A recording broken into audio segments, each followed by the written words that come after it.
คุณสมบัติสำคัญที่สุดและคุณสมบัติเดียวที่จะทำให้ท่านกล้าเผชิญหน้ากับชีวิต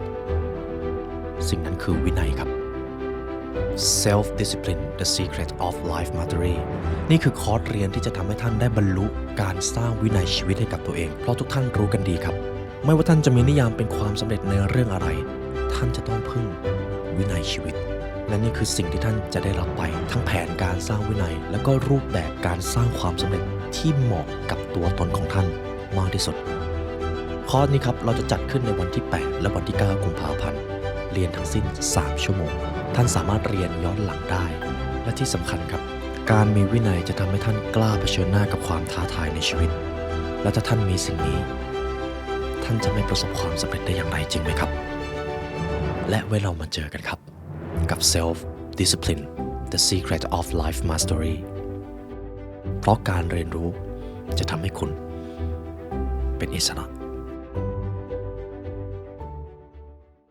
ในเอพิโซดนี้ครับผมจะลองให้คุณผู้ฟังสวมหมวกเป็น CEO หรือประธานเจ้าหน้าที่บริหารดูครับงานที่ท่านกำลังทำอยู่หรือองค์กรที่ท่านกำลังบริหารอยู่บางท่านเป็นผู้บริหารนะครับซึ่งเราเองก็มีโอกาสได้พูดคุยกันบ่อยครั้งสถานที่ของเราองค์กรของเรามีคุณสมบัติเหล่านี้หรือไม่หรือคุณผู้ฟังเองสามารถที่จะคิดวางแผนแล้วต่อยอดบทเรียนทฤษฎีต่อจากนี้เป็นความสำเร็จของท่านได้หรือไม่เรามาเริ่มกันครับแต่ก่อนอื่นผมจะต้องอธิบายก่อนว่าทำไมเราถึงควรเรียนอะไรที่มันเกี่ยวข้องกับธุรกิจคุณผู้ฟังอาจจะเคยพัฒนาตัวเองหลากหลายด้านมาแล้วครับแต่สิ่งหนึ่งที่มันน่าสนใจมากเลยก็คือหากคุณผู้ฟังศึกษาเกี่ยวกับเรื่องธุรกิจนะครับการบริหารคนบริหารทีมท่านจะกลายเป็นคนที่มีวิสัยทัศน์โดยอัตโนมัติครับภาวะผู้นำการรับมือกับความตึงเครียดความขัดแย้งและการวางแผนท่านจะเติบโตจากจุดนี้เยอะมากในการเรียนรู้ด้านธุรกิจครับและผมเชื่อว่าคุณผู้ฟังสามารถเอามาประยุกต์ใช้กับทุกด้านในชีวิตได้เลยดังนั้นเรามาเริ่มกันครับบทเรียนต่อไปนี้ขอออกตัวก่อนครับผมอาจจะไม่ใช่ CEO ที่ประสบความสำเร็จแบบยิ่งใหญ่หรือมีชื่อเสียงในระดับโลกแต่ผมมีทฤษฎีหนึ่งครับที่หากท่านเป็นคนที่เพิ่งเริ่มก่อตั้งองค์กรแล้วเอาเฟรมเวิร์กนี้ไปใช้ท่านจะเหนื่อยน้อยลงในขณะที่ effective หรือประสิทธิผลสูงขึ้นครับและนี่คือบทเรียนส่วนหนึ่งจาก Premium Content นะครับ Good to Great Shortcut Executive เรามาเริ่มกันแบบนี้กันครับคุณผู้ฟังคิดว่าผู้บริหารหรือผู้นำที่เก่งๆในเชิงของธุรกิจเขาทำอะไรบ้างคำตอบแตกต่างกันไปถูกต้องไหมครับแต่ลองคิดดูหน่อยครับว่าพวกเขาเหล่านั้นจำเป็นต้องทำอะไรบ้างซึ่งเป็นสิ่งสำคัญจริงๆของ Executive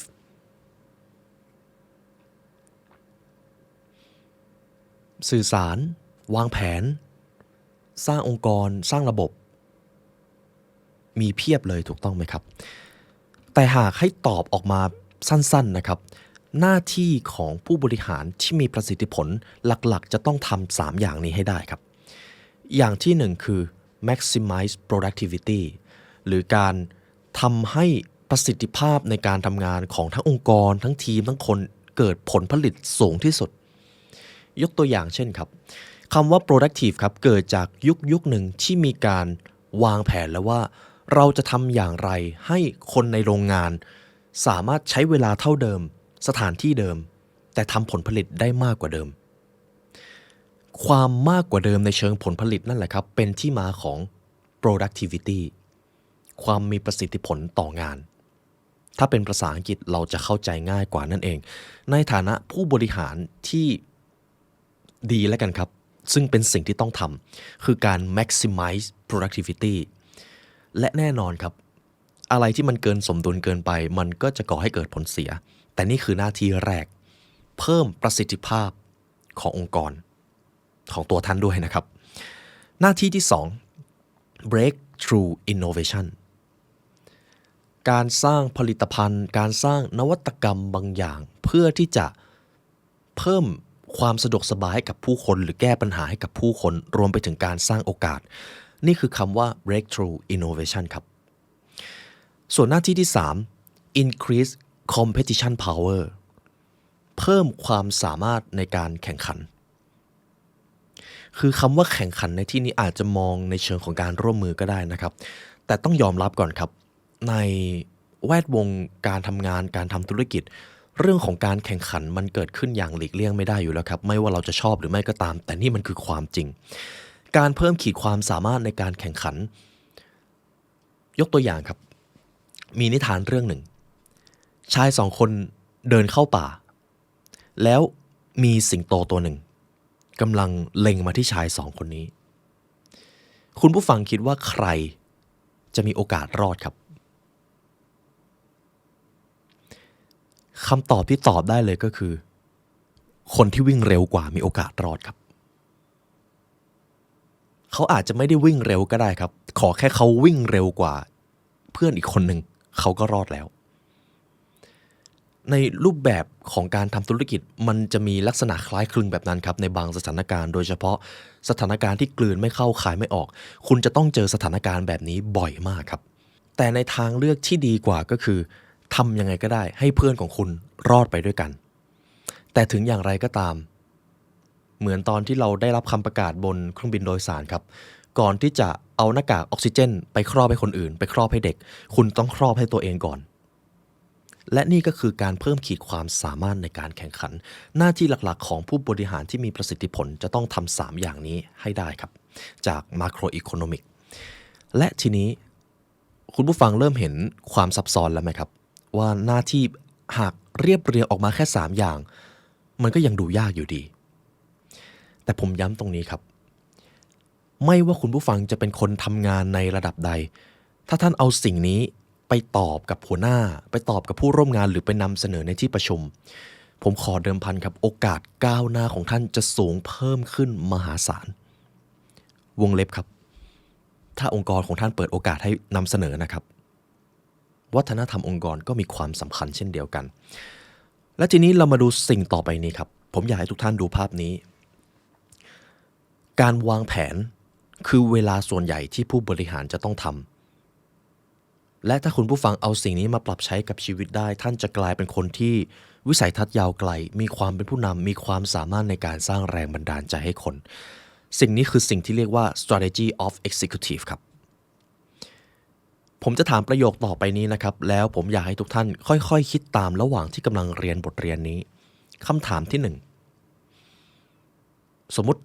คุณผู้ฟังเป็นผู้ร่วมงานขององค์กรแล้วกันครับอาจจะยังไม่ถึงขั้นประธานองค์กรของท่านมีองค์ประกอบเหล่านี้นำเสนอให้กับผู้ร่วมงานหรือไม่คำถามที่2หากท่านเป็นผู้นำองค์กรท่านได้วางแผนเขียนสิ่งเหล่านี้ออกมาแล้วหรือยังสิ่งเหล่านี้ที่เราจะพูดถึงคือ strategy of executive ครับซึ่งจะประกอบไปด้วย5แผนที่ท่านจะต้องร่างออกมาหากผมจะต้องเลือกส่วนเดียวสำหรับคลิปนี้นี่คือคำตอบครับองค์กรที่จะประสบความสำเร็จและผู้บริหารที่จะมีประสิทธิผลจะต้องคิด5สิ่งนี้ออกมาให้ได้จะคิดคนเดียวหรือจะเอาคนอื่นมาช่วยคิดก็ได้ครับแต่ท่านจะต้องมีสิ่งนี้แล้วสามารถนำเสนอให้กับผู้ฟังได้อย่างแรกก็คือ goal ครับเป้าหมายในที่นี้สมมุติคุณผู้ฟังเป็นประธานใหญ่ขององค์กรครับเป้าหมายส่วนตัวของท่านนะครับก่อนที่ท่านจะตายไปท่านอยากจะสร้างอะไรให้กับโลกนี้ครับเอาแค่ของคุณผู้ฟังคนเดียวเลยครับ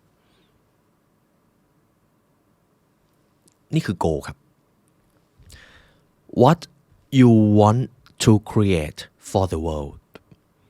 อะไรคือสิ่งที่ตัวคุณที่เป็นปัจเจกบุคคลอยากจะสร้างให้กับโลกใบนี้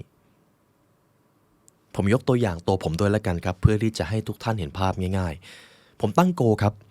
อยากให้ผู้คนค้นพบอิสรภาพจากการเรียนรู้การศึกษาในด้านของการพัฒนาตัวเองอยากให้คนเข้าถึงสิ่งนี้โดยที่ไม่จำเป็นจะต้องรอระบบมาสอนหรือรอโอกาสจากใครอยากให้พวกเขาเข้าถึงโอกาสเหล่านี้ได้ด้วยตัวเองอันนี้คือโกส่วนตัวผมทีนี้คุณผู้ฟังลองเขียนออกมาได้เลยครับโกส่วนตัวของท่าน คืออะไรนี่ผมกำลังพาเขียนแผนธุรกิจอยู่นะครับเริ่มได้เลยครับสามารถสต็อปคลิปนี้แล้วก็เขียนได้เลยนะครับสำหรับคุณผู้ฟังท่านใดที่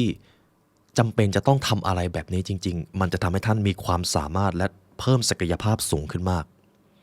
และไม่แน่นะครับต่อให้ท่านยังเป็นผู้ตามอยู่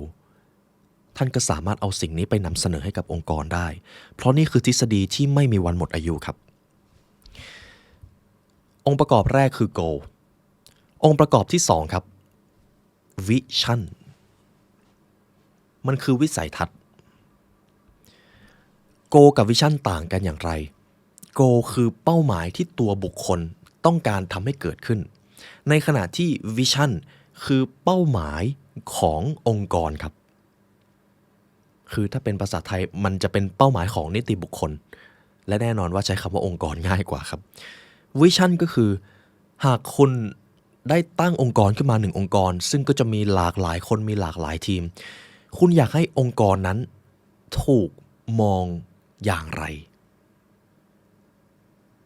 คุณอยากให้องค์กรเป็นอย่างไรในสายตาของผู้อื่นครับนั่นแหละครับวิชั่นยกตัวอย่างของผมครับผมอยากให้องค์กรของผมเป็นองค์กรด้านการพัฒนาตัวเองและการศึกษาในระดับสากลเลยครับ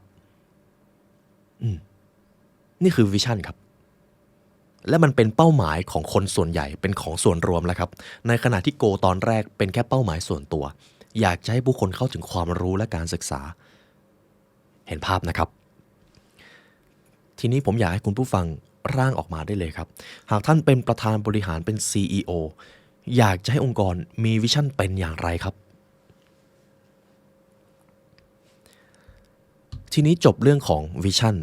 มีวิชั่นก็จะต้องมีอีกคำหนึ่งที่คุ้นเคยกันมากมิชชั่นหรือพันธกิจภารกิจก็ได้ครับ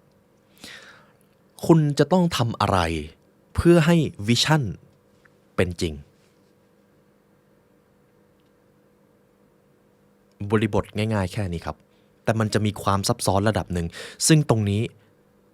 ถ้าให้เลือกตอบนะครับมิชชั่นเป็นจุดที่จะต้องใช้เวลามากที่สุดเพราะอะไรเดี๋ยวผมจะบอกอีกทีแต่เรามาเริ่มกันแบบนี้ครับอะไรที่คุณจะต้องทำเพื่อขับเคลื่อนให้วิชั่นหรือวิสัยทัศน์ที่ท่านได้ตั้งเอาไว้ในตอนแรกกลายเป็นความจริงยกตัวอย่างองค์กร The Library Learn ครับผมตั้งเป้าหมายส่วนตัวอยากจะให้ผู้คนค้นพบอิสรภาพจากการเรียนรู้และการศึกษาผมเลยตั้งองค์กรหนึ่งขึ้นมาโดยมีวิสัยทัศน์ว่าอยากใช้องค์กรนี้เป็นองค์กร Global Learning Organization Self Improvement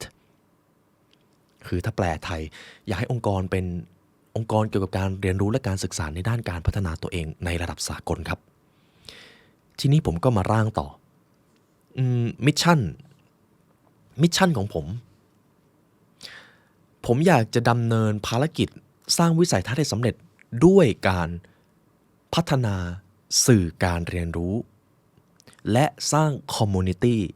ด้านการพัฒนาตัวเองเพื่อตรงนี้มีต่อนะครับมีคำว่าเพื่อต่อนะครับ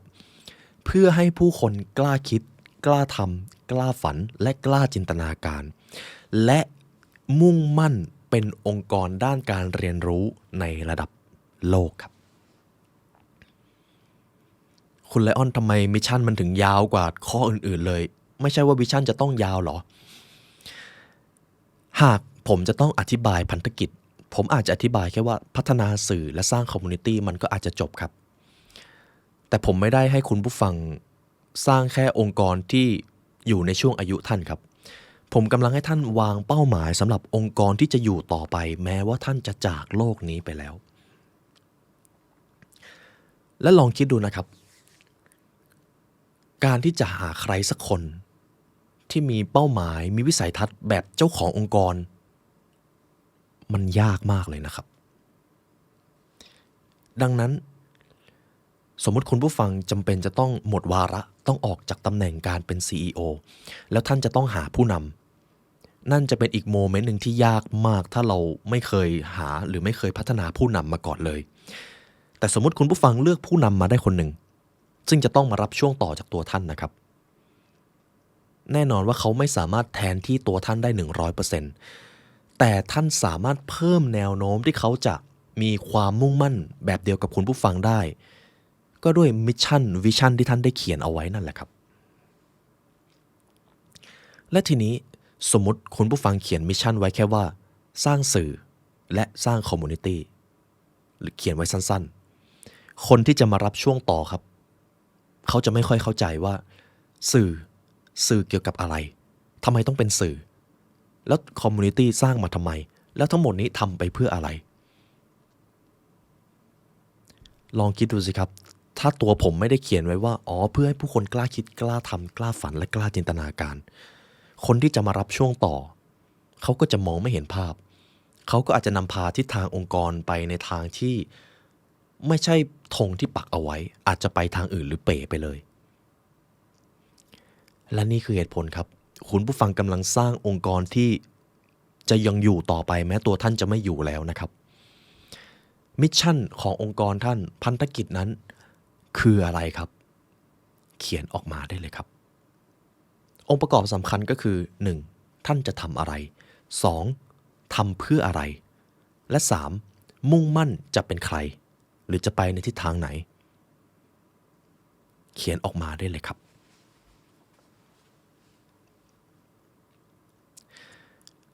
สามารถสต็อปและเขียนต่อได้เลยนะครับที่นี่ครับเรายังไม่จบมีโกมีวิชั่นมีมิชชั่นถามอีกรอบหนึ่งครับ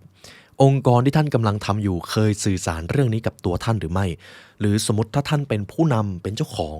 เคยสื่อสารเรื่องนี้กับผู้ร่วมงานหรือไม่บางทีเข้าใจครับเราอาจจะหมกมุ่นอยู่กับงานจนไม่ค่อยได้สื่อสารแม้แต่ตัวผมเองที่อยู่ในวาระของการเป็น CEO ผมยังรู้สึกว่าผมยังสื่อสารเรื่องนี้น้อยไปเลยครับในบางครั้งเข้าใจครับเข้าใจแต่ยังไงก็ต้องทำเอาล่ะครับจบที่มิชชั่นมาดูส่วนต่อไป strategies สิ่งนี้เรียกกันว่ากลยุทธ์กลยุทธ์คืออะไรกลยุทธ์คือสิ่งที่อยู่เหนือคำว่าแผนกลยุทธ์คือแผนระยะยาวแล้วกันครับอธิบายแบบนี้น่าจะเข้าใจง่ายกว่าหากคุณรู้ว่ากลยุทธ์ของคุณคืออะไรคุณจะรู้ว่าสนามไหนที่คุณจะเล่นและสนามไหนที่คุณจะปฏิเสธหรือไม่เล่นถ้ากลยุทธ์คุณชัดมาเรามาเริ่มแบบนี้กันครับกลยุทธ์ก็จะมี2แบบครับระยะสั้นระยะกลางและก็ระยะยาวผมจะขอยกตัวอย่างจาก The Library Learn แล้วกันครับอย่างกลยุทธ์ระยะสั้นของ The Library Learn ในช่วงปีนี้เราจะเจาะกลุ่มตลาดคนไทยในช่วงปีต่อไปจนถึงปีนี้เราจะเจาะกลุ่มตลาดเอเชียแปซิฟิกและหลังจากนี้จนถึง Infinity เราจะเริ่มขยายตลาดไปสู่ระดับสากลนี่คือกลยุทธ์ครับนั่นหมายความว่าในช่วงปีนี้เราจะยังไม่ค่อยสนใจเรื่องตลาดต่างประเทศเราจะสนใจตลาดภายในประเทศอย่างเดียวแต่เมื่อถึงหลังจากปีนี้เราจะต้องทำให้ตลาดในประเทศแข็งแกร่งต้องทำให้องค์กรแข็งแกร่งภายในประเทศให้ได้เพื่อที่ว่าในเฟสที่2เราจะได้ขยายตลาดไปสู่เอเชียแปซิฟิกกันและผมก็จะเอาสิ่งนี้ไปสื่อสารกับผู้ร่วมงานครับและต้องสื่อสารบ่อยมากด้วยนี่คือกลยุทธ์ครับเดี๋ยวต่อจากนี้มันจะมี corporate plan แต่เรามาอธิบายเรื่องกลยุทธ์ก่อนผมอยากให้คุณผู้ฟังลองร่างออกมาครับกลยุทธ์ยุทธศาสตร์1ปี3ปี5ปี10ปีไปจนถึง Infinity ไม่มีที่สิ้นสุดเพราะสุดท้ายผมแนะนำแบบนี้แล้วกันครับผมเชื่อว่าทุกท่านหากเป็นผู้นำท่านก็อยากให้องค์กรอยู่ยงคงกระพันอยู่แล้วการเล่น Infinity เกมครับหรือเกมที่มันไม่มีวันสิ้นสุดเล่นให้ดีต่อไปเรื่อยๆนั่นคือสิ่งที่ท่านจะต้องสร้างขึ้นมาครับกลยุทธ์ของท่านคืออะไรครับเพราะถ้าเราไม่มีกลยุทธ์เราจะคว้าทุกโอกาสถึงแม้ว่าบางโอกาสนั้นอาจจะส่งผลเสียในระยะยาวก็ตามอาจจะฟังดูเจ็บปวดครับแต่มันจะมีบางโอกาสที่เราไปลงมือทำเพียงเพราะเราโฟโมหรือเราเห็นเทรนด์มันเป็นกระแสเราเลยไปท แต่การไปทำสิ่งนั้นมันอาจจะทำให้เราได้ผลประโยชน์มาในระยะสั้นแต่ในระยะยาวองค์กรจะเริ่มมีทิศทางที่ไม่ชัดเจนและในท้ายที่สุดองค์กรจะเริ่มไปจับแต่งานที่เสียงดังที่สุดก็คืองานไหนดูเร่งด่วนงานไหนดูได้รับความนิยมสูงสุดก็ทำอันนั้นโดยไม่มีกลยุทธ์เลยและทีนี้ครับความมั่วมันจะเกิดมันจะไม่มีหลักแหล่งไม่มีทิศทางที่ชัดเจนและเอกลักษณ์ขององค์กรทั้งสินค้าผลิตภัณฑ์คนจะหายไปหมดเลยครับเพียงเพราะไม่มีกลยุทธ์หากให้ผมเปรียบเปรยกับเรื่องราวในประวัติศาสตร์ก็จะได้แบบนี้ครับนโปเลียนโบนาปาร์ตครับอดีตจักรพรรดิของฝรั่งเศสหากเราลองไปดูเปอร์เซ็นต์จำนวนการชนะสงครามแต่ละครั้งนโปเลียนโบนาปาร์ตชนะสงครามบ่อยและถี่มากๆครับแต่นโปเลียนโบนาปาร์ตในช่วงที่ต้องแพ้สงครามการพ่ายแพ้นั้นมันเป็นการพ่ายแพ้ที่ใหญ่มากๆถึงแม้จำนวนการแพ้จะน้อยกว่าจำนวนการชนะแต่สุดท้ายแล้วทางฝั่งสัมพันธมิตรสามารถมีกลยุทธ์ที่ดีกว่ารวบรวมพันธมิตรแล้วก็มาโจมตีนโปเลียนอาจจะแพ้สงครามเยอะกว่าก็จริงครับแต่รู้ว่าสงครามไหนจะแพ้ไม่ได้นโปเลียนโบนาปาร์ตก็เลยแพ้สงครามนั่นเองสงครามที่เด่นๆก็อาจจะเป็นวอเตอร์ลูนะครับประวัติศาสตร์อีกส่วนหนึ่งสงครามโลกครั้งที่2เยอรมันเมื่อรบกับสัมพันธมิตรมาแนวเดียวกันเลยครับปริมาณชัยชนะของเยอรมันเยอะมากนะครับแต่ความพ่ายแพ้เพียงไม่กี่ครั้งกลับทำให้เยอรมันไปต่อไม่ได้เพราะฝ่ายสัมพันธมิตรรู้ว่าสงครามไหนแพ้ได้กับสงครามไหนต้องชนะเท่านั้นถ้าแพ้คือจบเลยเขาก็เลยยอมสละบางชัยชนะเพื่อที่จะเอาชัยชนะที่สำคัญกว่าและสิ่งเหล่านี้จะเกิดขึ้นไม่ได้ถ้าขาดกลยุทธ์ครับและผมเชื่อว่าทุกท่านเข้าใจความสำคัญของกลยุทธ์มากขึ้นมีโก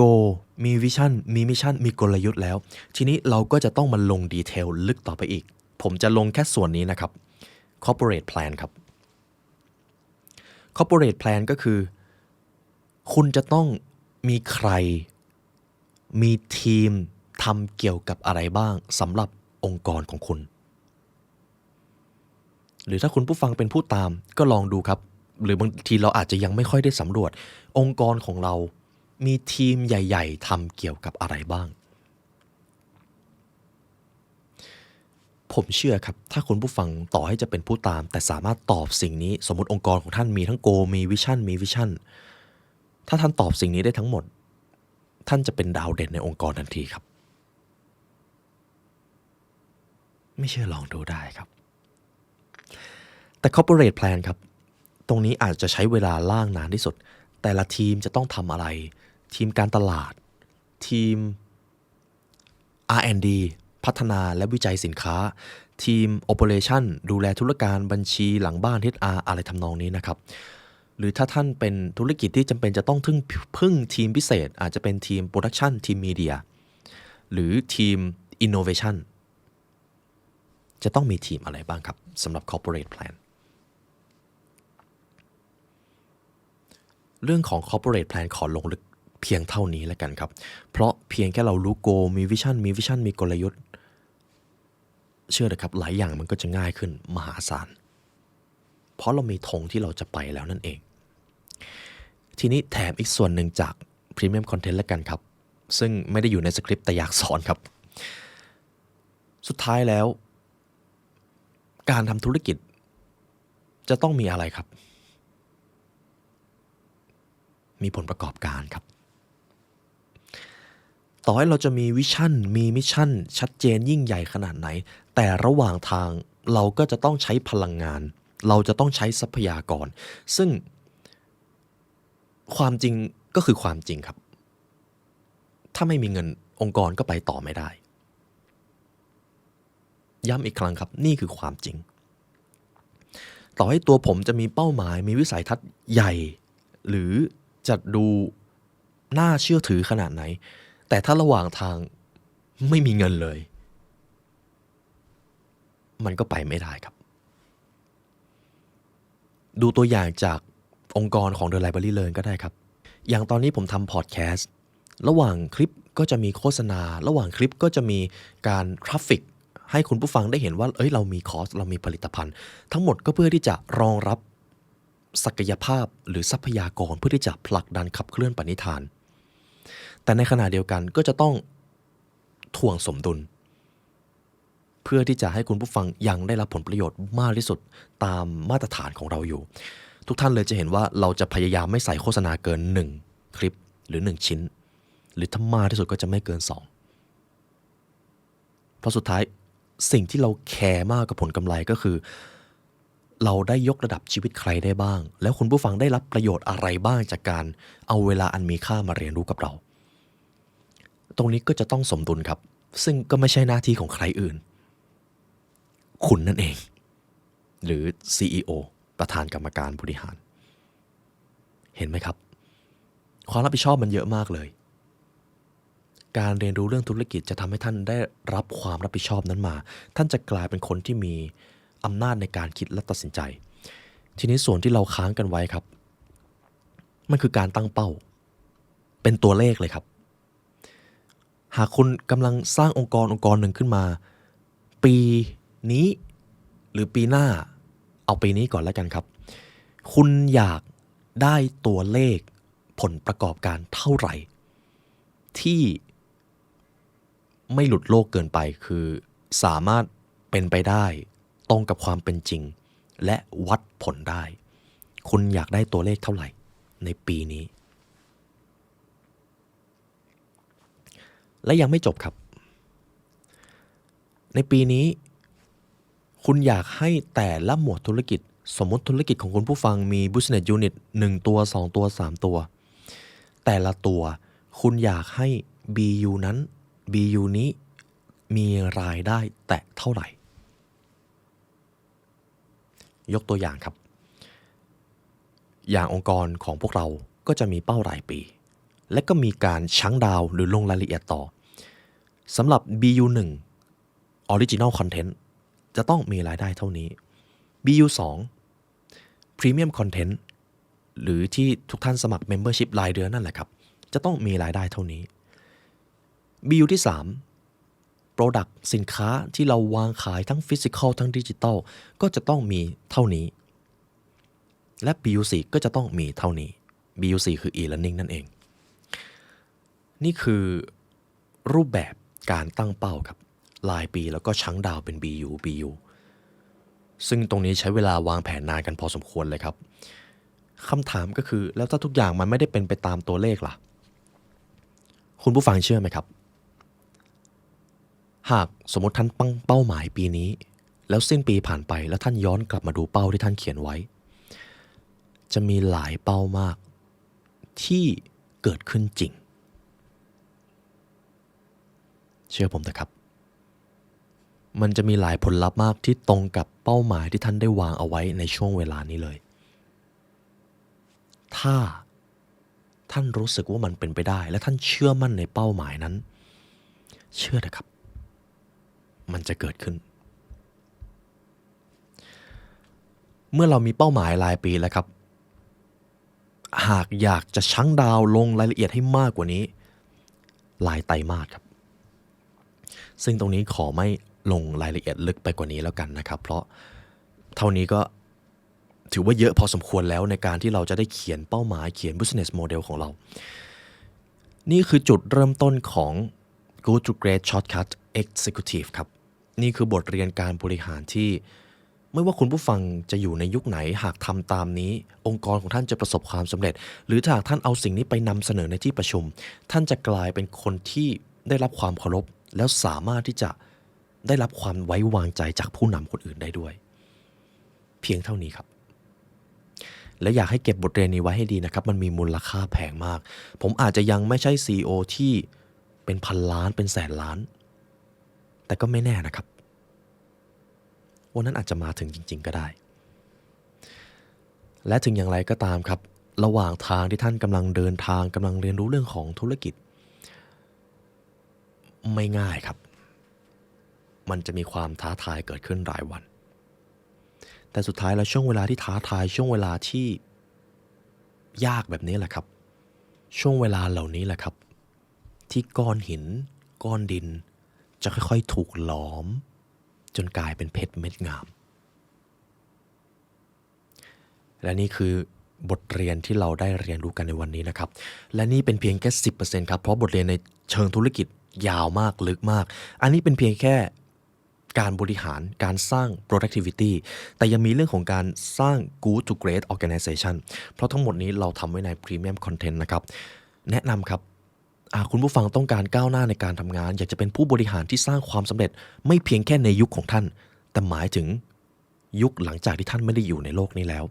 นี่คือบทเรียน a must ครับ Good to Great